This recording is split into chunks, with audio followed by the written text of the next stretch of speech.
went to Louisiana yesterday to be with family for the 4th of July, and I have a cousin who lives in Houston, and my cousin asked the question, "Are you still in Huntsville?" Y'all don't know what that means then. You don't ask somebody if they're still in Huntsville. You ask them if they still live in Huntsville. To live in Huntsville and to be in Huntsville are two different things. I may have told you at the time that I've been gone from Louisiana since 1980, and a friend asked my brother, said, well, where's Freddie? And my brother said, he's in Huntsville. And the friend said, well, how long has he been in Huntsville? And my brother said, since 1980. And the guy got quiet and then looked at my brother and said, what did he do to be put in Huntsville since 1980? But that's the relativity of it. You got to qualify it so that people can know exactly what you're talking about. But God bless you all for being here. I'm just excited about the subject that has been assigned to me. The papers that you have in your hand is going to help you to traverse this lesson that we're talking about, and I guess what you did, you gave the weakest speaker the easiest subject, and maybe that's what it is. You gave the weakest speaker the easiest subject. So if you don't mind, ladies and gentlemen, and I tell people all the time, and Shan know that I say this, that I have not gone to the schools of preaching where I'm polished and I'm real professional as far as being a speaker. I do everything wrong. I walk, I talk, I even spit when I talk. And so y'all will be glad that you're back there. So, but I got to move around just a little bit to get some of this energy out and really to be able to really get in the groove of what we're talking about tonight. Our lesson essentially is in 2 Peter. So there are two things, ladies and gentlemen. The two things are these. One is who wrote 2 Peter. It's almost like who's in Grant's tomb, all right? But who wrote 2 Peter? Peter, all right? So the second question is important in understanding the content of 2 Peter. So who did Peter write this second epistle to? He wrote it to suffering Christians, and I would agree with that. And the way you find out who those suffering Christians are, in 2 Peter chapter 3, he says, well, this is my second epistle. And my purpose for the second epistle is, of course, to stir up you by way of remembrance. So he was trying to make them, so he said, this is my second epistle. So can we assume the same persons that he wrote the first epistle to are the same persons that he wrote the second epistle to? Can we assume that? All right. Those of you who say yes, you got your answer out. The rest of y'all looking at me, you know, like rich people look like chitlins on the table. So, but somebody got to say that's real country. And somebody's whip saying, what is chitlins? You know, but they got their answers out, and so the rest of you that ain't answering, I will call you and point at you. Don't look around when I point at you and say, who, he's talking to me? Yes, I'm talking to you. So he wrote the second epistle to the same people that he wrote the first epistle to. Well, how do we know who the first people that he wrote the epistle to were? From 1 Peter chapter 1. He said that the strangers that were scattered throughout or scattered abroad. And where were they? They were in Pontus, they were in Galatia, they were in Cappadocia, they were in Asia, and they were in Bithynia. And so these were the individuals that he wrote this to. Now, it is interesting, the reason why we can understand context of who he wrote it to, that helps us to understand, ladies and gentlemen, the real substance of what our lesson is about tonight. I've not gotten to that point yet, but in order for us to have a thorough knowledge of what we're talking about, I have to go through this little exercise. So far, we understand that Peter wrote Second Peter. We understand that indeed that this is his second epistle. How do you know that? 2 Peter chapter 3, verse number 1. He said, now this is the second epistle. Beloved, this is the second epistle. So he's saying this is the second letter. So if he's saying it is the second letter, John, he's writing the second letter to the same people that he wrote the first letter to. But this is the caveat, ladies and gentlemen. None of the apostolic writers they did not write just casual letters. They were addressing issues. Okay? They were not just writing casual letters. You know what? I wasn't doing nothing, so I think I was right. I'll write y'all a letter just to say, hey. That's not why they wrote the letter. They were addressing something very specific. This is the caveat. Okay. In Acts chapter 1, we have Jesus talking to the 12 or talking to the 11. Judas is not there. The 12th apostle is not replaced until later on. And he's telling them that you're going to be my witnesses to the uttermost parts of the earth. Okay, stay with me now. So when we get to Acts chapter 2, who is in Jerusalem on the day of Pentecost?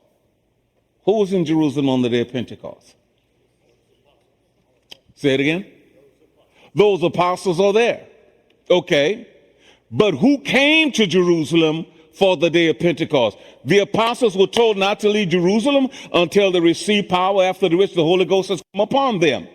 They were the only ones that were required to remain in Jerusalem. But who came all from different places to Jerusalem for the day of Pentecost? All the Jews. All the Jews. Now, some of the places that are named where they came from, 3 of the names in 1 Peter chapter 1, that city where they came from are also named. So in Jerusalem, you have people from 14 different nations that are mentioned. Parthians, Medes, Elamites, dwellers in Mesopotamia, Phrygian, Pamphylia, Egypt, in the parts of Libya, about Cyrene, Jews and proselytes, Cretes and Arabians. So you got, and I didn't name them all, but you have these individuals that are there. But of those people that were mentioned, this is important in understanding why he wrote 2 Peter, which helps us to understand our subject that I haven't got to yet. Okay? And so Cappadocia was there. Pontus was there, and also people from Asia rather. My East Texas just slipped out. I call it Asia. That's how many of y'all probably call it Asia. The same way y'all call a tomato. Okay, so people from Asia was there also. Question. So, why did these people from these different nations come to Jerusalem? Say it again. For the Passover, for the day of Pentecost. Okay. What did they do? Well, we all know what happened on the day of Pentecost. So of all of these people that were there on the day of Pentecost, Acts chapter 2, verse number 40, how many of them were baptized? 3,000 were baptized. Stay with me now, because this is important. And we get context of why he wrote what he wrote. It is the same way, I think, too, Shan, that the reason why James writes what he writes in the book of James, I think is the same situation that is going on with the people that James write. James writes his letter to the 12 tribes which are scattered abroad. Okay. James chapter 1, verse number 1. So he writes to 12 tribes who were scattered abroad. Here it is that Peter writed to those who were scattered throughout in Pontus, Galatia, Cappadocia, Asia, and Bithynia. Okay, so So 3,000 were baptized on the day of Pentecost. And those 3,000, they stayed there for a while. Probably they stayed there for an extended period of time. All right? So they stayed there for an extended period of time. Then what happened to them? He said he ran out of food. I guess they ran out of food. Time. If they run out of food, it's time to do what? Go home. All right. They went back home. What did they go back home with as far as teachings were concerned? They went back home with only first principles. And they went back home with only first principles. And so now James and others have to address and have to help grow these individuals. They were not going to grow them miraculously because they went back home. That's a different subject. So what happened when they went back home as far as their faith and as far as teachings and everything else that was going on? What happened to it? Say it again. It was challenged. I would agree with that. But what else happened to it? They shared it. Well, someone said they shared it. Shared what? And beyond that, that's just about it. They went back home half-cocked. They went back home only with marginal knowledge. They went back home, Jesus is the Son of God. Now what? And so what happened is this, the same thing as I said, and I've studied James to that degree and understanding that this is what James had to deal with those 12 tribes which are scattered abroad. That here it is, you're going back home, and look at it closely, ladies and gentlemen. We're not looking at a long period of time. We're looking at a very short period of time. So this is what happened. They went back home half-cocked. The only thing they knew, Jesus was the Son of God. And so when you don't have the complete story, what happens? Say it again. You start doing it wrong. And you start making it up. And some other stuff start creeping in. And all the other things. And so this is what Peter is having to address, at least in my studied opinion. In my studied opinion, this is what Peter had to address. And it seems to me, sidebar, I learned it from the OJ trial. All right. Had Paul gone to Rome before he wrote that letter? He hadn't been to Rome. He wanted to see the Roman believers. He said, I'm ready to come to Rome also. So get it in your minds, everybody. And I know that what we have a neat little perception of early Christianity that it was all so intact. No, that stuff was all over the place. And the reason why it was all over the place, you had but 12 apostles. You had 12 apostles. So in Acts chapter 2, where are the apostles? A little bit louder. In Acts chapter 3, where are the apostles? In Acts chapter 4, where are the apostles? In Acts chapter 5, where are the apostles? They're still in Jerusalem. Acts chapter 6, where are the apostles? Still in Jerusalem. Acts chapter 7, where are the apostles? Still in Jerusalem. But where did Jesus tell them to go? All the world. And what gets them out of Jerusalem? Say it again. Oh, it was a guy by the name of Saul. And Saul was breathing threatenings against the people of God. Philip went down to Samaria. Then after Philip went down to Samaria, Acts chapter 9, Saul of Tarsus himself is converted. Acts chapter 10 is where Cornelius is converted. But in the meantime, In the meantime, they have not gone to all these places because they could not go to all these places. And so here it is that I'm in Jerusalem on the day of Pentecost. I'm from a place called Cappadocia. I hear that Jesus died, was buried, and rose again the third day. I believe it, and I see the witness of it, because Acts chapter 2, verse number 41, and many signs and wonders were done by the hands of the apostles. And fear came upon every soul. And so here it is. Yes, I did believe. I see the evidence of it, because why did the apostles do signs and wonders? To confirm their word. I haven't gotten into the subject yet. Don't worry about it. I'll get there in a second. But you got to understand the conditions we're looking at. None of y'all in this building this afternoon had ever heard somebody tell you what I'm telling you this evening. I'm not even saying I'm 100% right. But all I'm saying is this, that if you follow the breadcrumb, you'll see that it leads kind of in this direction. You know what else? Another thing that happens too? That if I don't have all of the information, what do I fill in the blanks with? My what? My opinions and my traditions. And not only my opinions and my traditions, but some of my cultural practices from where I came from. So now I got to deal with another thing. I'm not going to talk with you all about the things that Peter tells them they had to deal with.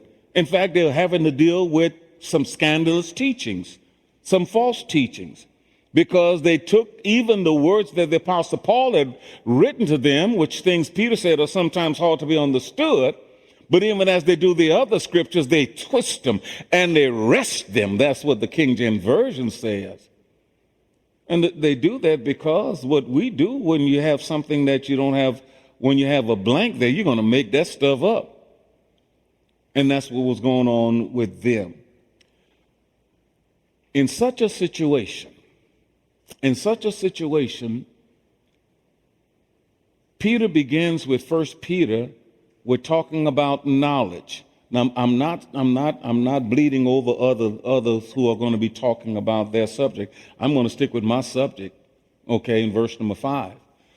But he had to talk to them about knowledge, okay. He had to talk with them also, verse number 3, about the hope that was reserved for them in heaven.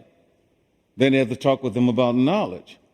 And then he says, verse number 5, and besides this, giving all diligence, add to your faith, at least the 1611 translation says, add to your faith virtue. Now, I want you to be comfortable this afternoon, ladies and gentlemen. I know I'm up here and I haven't looked at my notes and I haven't opened the Bible. I'm not rehashing anything. I did study my lesson, okay? I did study my lesson. I do have notes. I want you to feel good about me, okay? That I did my work, okay? And that I'm not just making this stuff up. So here it is. He says that you add to your faith virtue. Now, that's our second point that we have to deal with. The second point we have to deal with is some translations says virtue, and my subject is goodness. Some translations say virtue. Other translations say goodness, and another translation or another version or version of the Bible or translation of the Bible says moral excellence. Now, what I did some time ago, and this is not a new lesson, this part is not new to me, but I looked into this thing some time ago as far as perhaps what would be the better word. And I know that my word is goodness. And everything we need, and this is the important point about all of this, that yes, we are given everything that we need because the scriptures is so, it is thorough. It gives us everything that pertains to life and godliness, okay? It gives us everything we need. So here it is, so you got three choices, and as far as virtue, as far as goodness, and as far as moral excellence. Now, all of us know the word karate. Well, the Greek word that some render virtue, some render goodness, and some render a moral excellence is arete, A-R-E-T-E. Now, the definition of that word in a very colloquial way, in a very common way, it means excellence in everything, just like the word church. What does the word church? The word church comes from ecclesia, and it means what? A called out. But it's not necessarily talking about a religious group. It's just a generalized term. But in the way that it is used by Peter, that word there, in the way that it is used by Peter, it is talking about excellence as far as high moral excellence. And that's what we're looking at tonight. And we're going to talk about that, if you don't mind, instead of just using goodness, okay? The paper that you have in your hands, I have moral excellence. And I think that is a sublime wording of that a rendering or English rendering of that Greek word, moral excellence. And this is what Peter is dramatizing and emphasizing to these believers that are scattered throughout Pontus, scattered throughout Cappadocia, Galatia, Asia, and even Bithynia, however you pronounce that thing. You know, I can spell it better than I can pronounce it.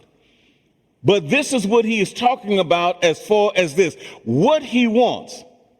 And you can write it in your notes, what he wants. You can write it in the margin of this paper that I've given to you all. He wants maximum production in the Christian life. Maximum production in the Christian life. And I think this is what it's all about, ladies and gentlemen. And this is what we are all about. Maximum production in the Christian life. Now, how do we achieve that? What I've concluded, Scott, is this. Even though moral excellence is one of the characteristics, I would say that moral excellence is the linchpin of all of the characteristics. Well, what is a linchpin, y'all? Well, yes, and what is it as a functional tool? What is anybody know what a linchpin is? Well, it holds things together, and a linchpin is a pin that you put in the axle on and holds the wheel in position. It is the linchpin. Is this thing going down, or am I getting taller? Okay, it might be falling on me, all right. But moral excellence is the linchpin. It is the hub of all of these. And so what you could do, you could put moral excellence in the middle, even though it is one of the characteristics. And not love, Scott, not love, John, but you put moral excellence at the hub of it. And around moral excellence, you put faith, you put knowledge, you put patience or endurance, you put brotherly kindness, you put godliness, and you put love all around this, and you put faith all around that. It is not faith in and of itself, but it is the quality of faith. It is not good, it is not godliness. Because you got a lot of nice people out there in the world that they do some godlike things. But it is not just godliness, but it is the quality of godliness. It is not the idea of brotherly kindness, but it is the quality of brotherly kindness. It is not love, but it is the quality of love. That is the line of demarcation as far as we're concerned. It is not just you go home and some of y'all going to go home tonight and you've been gone all day, and when you get home, Rover's going to be at the front door or in the yard. Oh boy, you love me. It's not love, but it's the quality of love. It is excellence, the characteristics. And that's what we're looking at tonight. And it is throughout the believer's existence and whole life.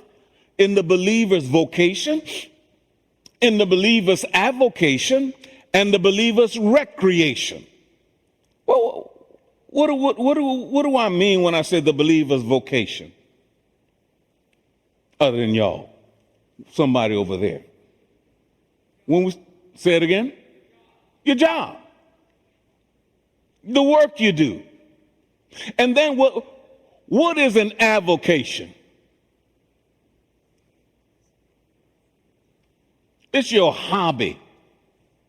And so we have that kind of moral excellence, not even on the job, not only on the job, on the workplace, in our places that we go and we do our business. Call it your school if you're a student.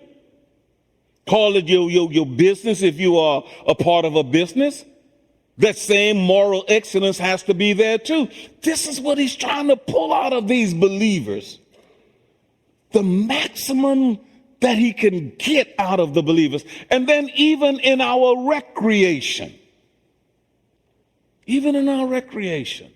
What some people try to do is that they try to separate their religion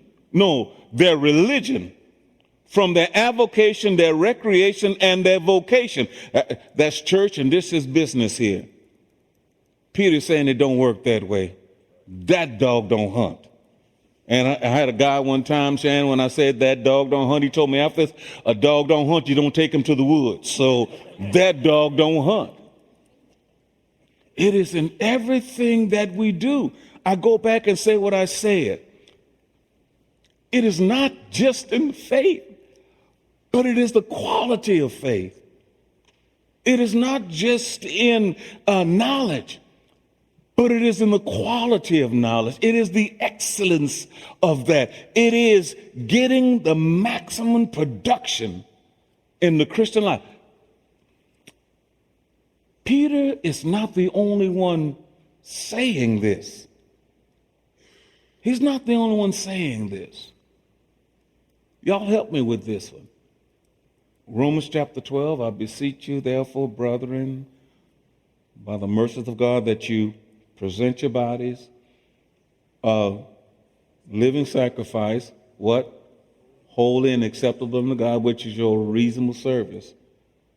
Be not conformed to this world, but be ye transformed by the renewing of your mind, that you may prove what is good and acceptable will of God. Most of y'all just stop there, but I got to go just a little bit further. For I say through the grace that is given unto me to every man that is among you, to not think of himself more highly than he ought, but that he should think soberly, as God has dealt to every man a measure of faith. What is the measure of faith? Not y'all. What is the measure of faith? Now, the person who looks the most disinterested, I'm going to call on you.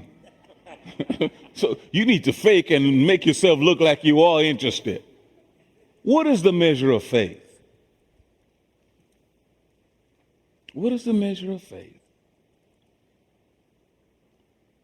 The measure of faith, ladies and gentlemen, has zero to do with what we call faith.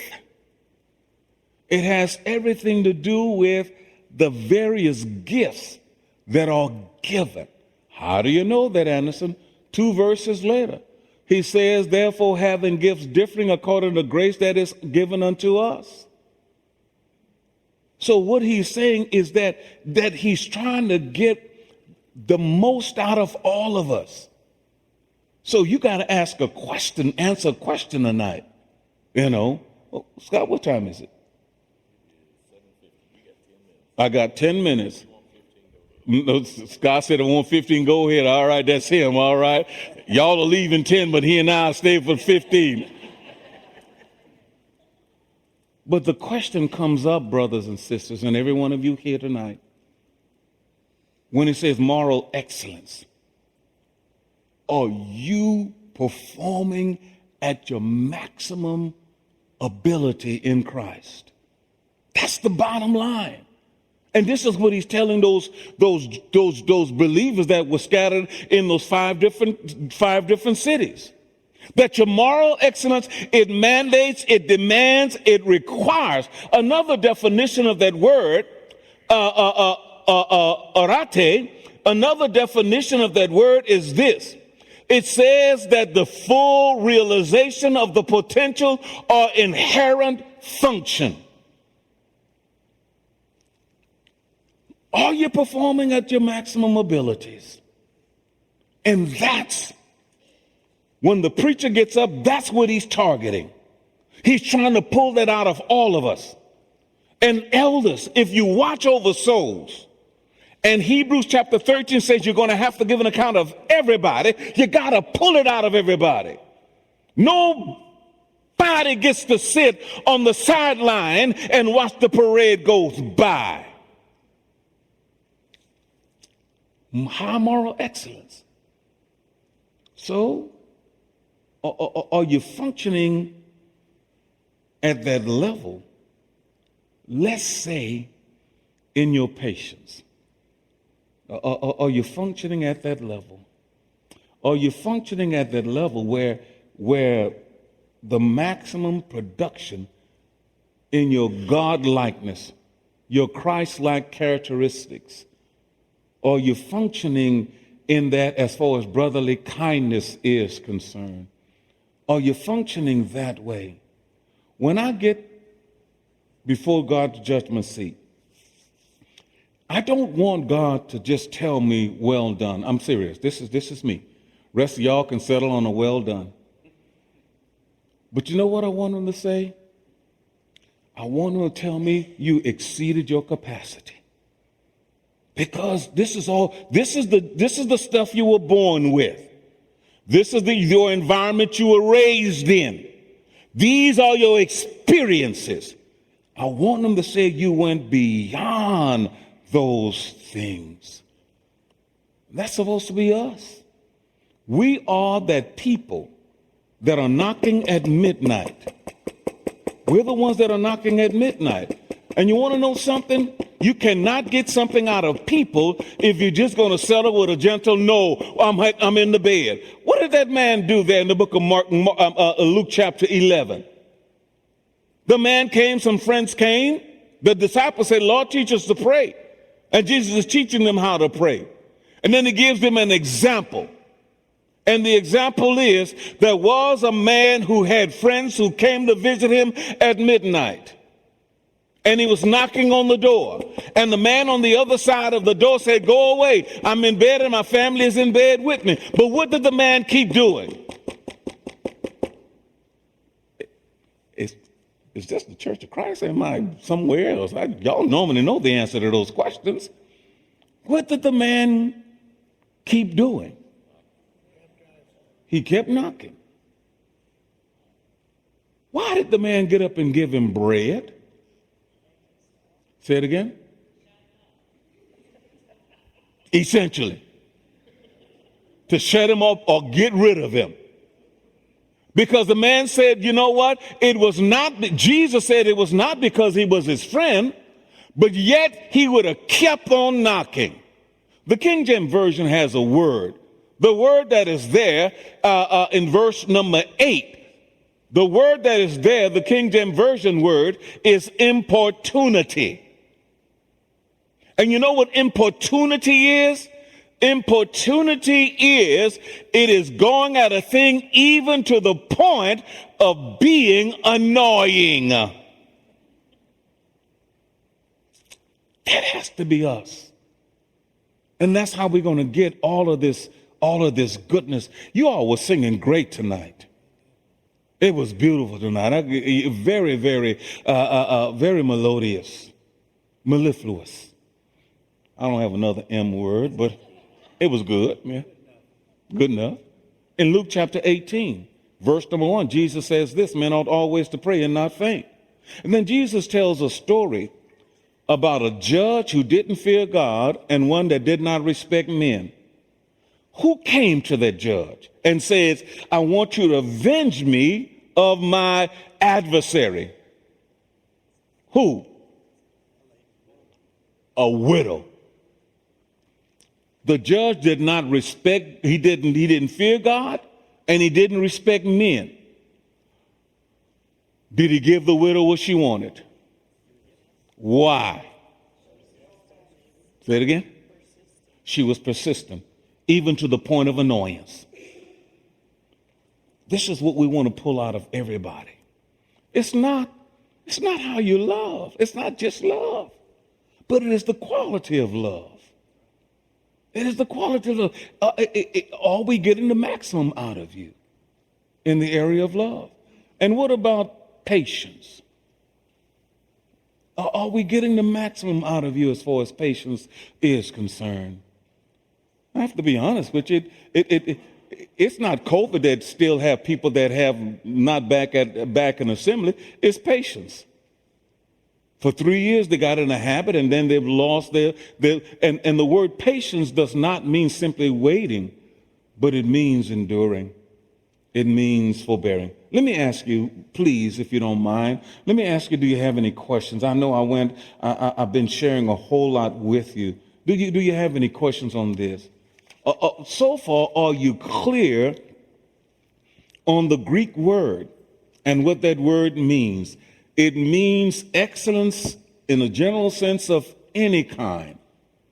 But in the context of how Peter is using it, it is especially a person or a thing's full realization of potential or inherent function.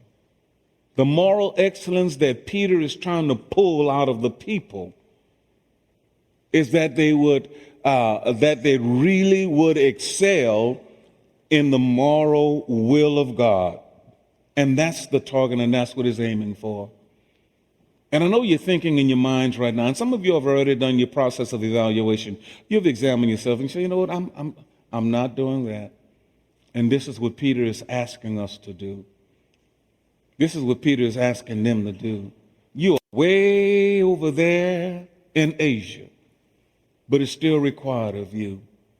And what happens, ladies and gentlemen, that is that when we don't give that high moral excellence, when we don't give to our maximum Christian potential, then everything just results in mediocrity, and we don't do things to the fullness. So the question comes, Matthew 25:25. Why did the man with one talent hide his talent? Say it again. I was afraid. I knew what kind of person you were. I knew you reap where you didn't reap, you sow where you reap where you didn't sow. I knew you were hard. If you knew I was that kind of person, you should have done something. But he took his one talent and he dug a hole and he buried it. We cannot be that way, friends.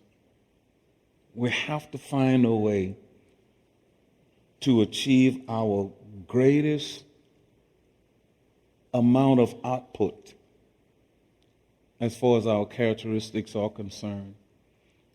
And so besides this, you give in all diligence. You add to your faith high moral excellence. And this is what he says in verse number 8. He says, if these things be in you and abound, that is the goal of it. That is the goal of it. If they be in you and abound, they shall make you that you shall neither be barren nor unfruitful in the knowledge of the Lord Jesus Christ. But he that lack these things, L-A-C-K, is blind and cannot see afar off, and forgotten that he had been purged from his old sins. Several years ago, I did a lesson with the inmates at the WIN unit. And the lesson was the 10 characteristics of a godly man. And you want to know what the number one characteristic was?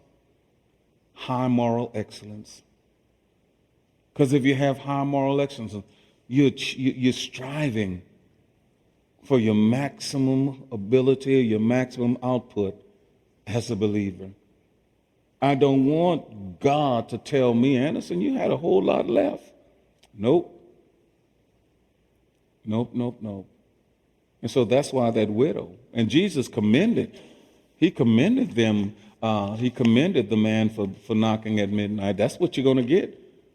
That kind of persistence, even to the point of annoyance. Never apologize for annoying someone to get the best out of them. Never apologize. And I will never apologize for that myself, because you got to do it now and you got to do it down here.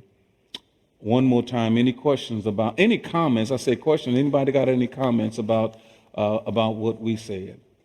I know this time flew by, and but any comments or any questions?